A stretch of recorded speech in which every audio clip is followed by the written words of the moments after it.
In a world where looks and image are everything, imagine feeling too ugly to even step out the front door. So ugly that you wanted to kill yourself. It might sound ridiculous, but for victims of a little-known mental illness, it's a daily reality. No one knows what causes body dysmorphic disorder, or BDD, but it leaves once healthy teenagers crippled by their imagined ugliness. It's insidious, and it's potentially deadly.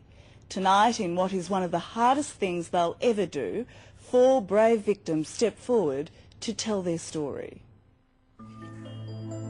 I'm really disgusted by how I look. I look at it and just think, you are so revolting.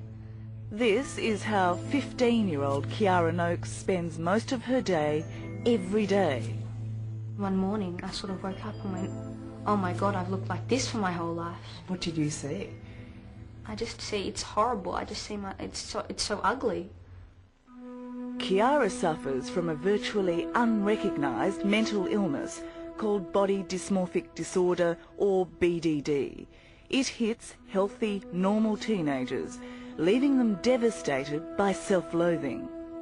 I just felt like I was just completely different from everyone else. I was just like sort of an alien amongst humans, really. I felt like I was so ugly, so scarred. It was the horriblest feeling. On a scale of 1 to 10, where 1's the worst, how ugly would you rate yourself? I was definitely 1. The ugliest.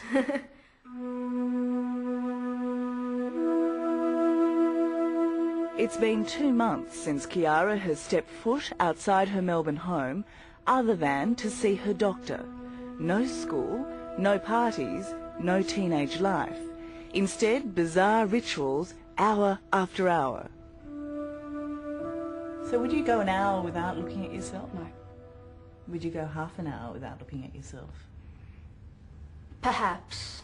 It would really depend. If I could touch my face, if I could feel it, I could probably go half an hour. But then after that I'd have to check anyway, so I'd probably just check.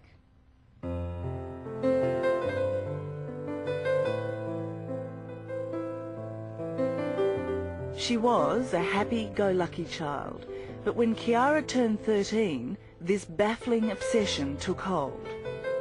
Hi. How are you today? Good. Good. Kiara's doctor is Melbourne psychologist Don Jeffries, an authority on BDD. Tell me, you've been touching your face often? Yeah. Show me how you've been touching it. Usually I just sit like that so Yes. that I can reach up.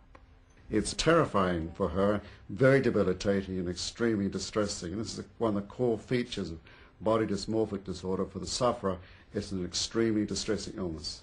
It's a fear of imagined ugliness. The point of ugliness may not be visible to anybody else. And this is one of the concerning issues about body dysmorphic disorder for the sufferers, that nobody can see my ugliness.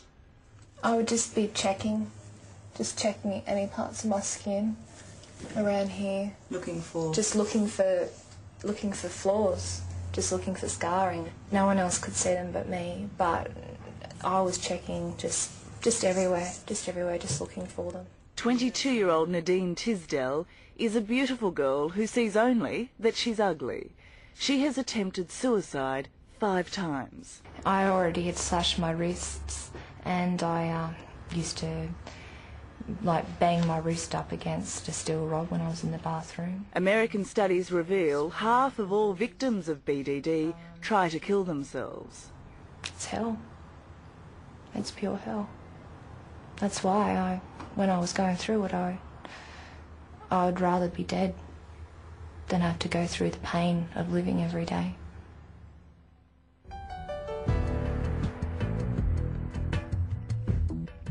Until last September, there was nothing Nadine couldn't do.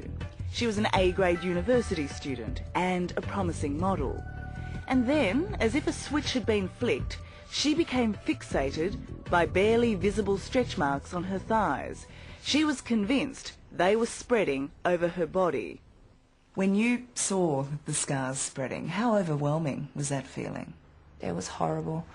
And I just said, look, I can't take this anymore. And I went into my mum's room and I got out some pills and I washed them down with some alcohol and slashed up my wrists, and I just lay down and just waited to die. This was the Dean's bedroom. And this is where you found her? Yes, I found her there.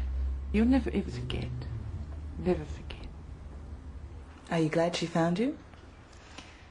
I am now, but at the time I wasn't, no. No matter how often BDD sufferers are told these so-called hideous flaws are in their imagination, their reflection tells them otherwise. But why do they see something no one else can? Well, the short answer is we don't know. Doctors are at a loss to explain what triggers BDD. It seems to strike randomly, a tragic luck of the draw that affects women and men equally.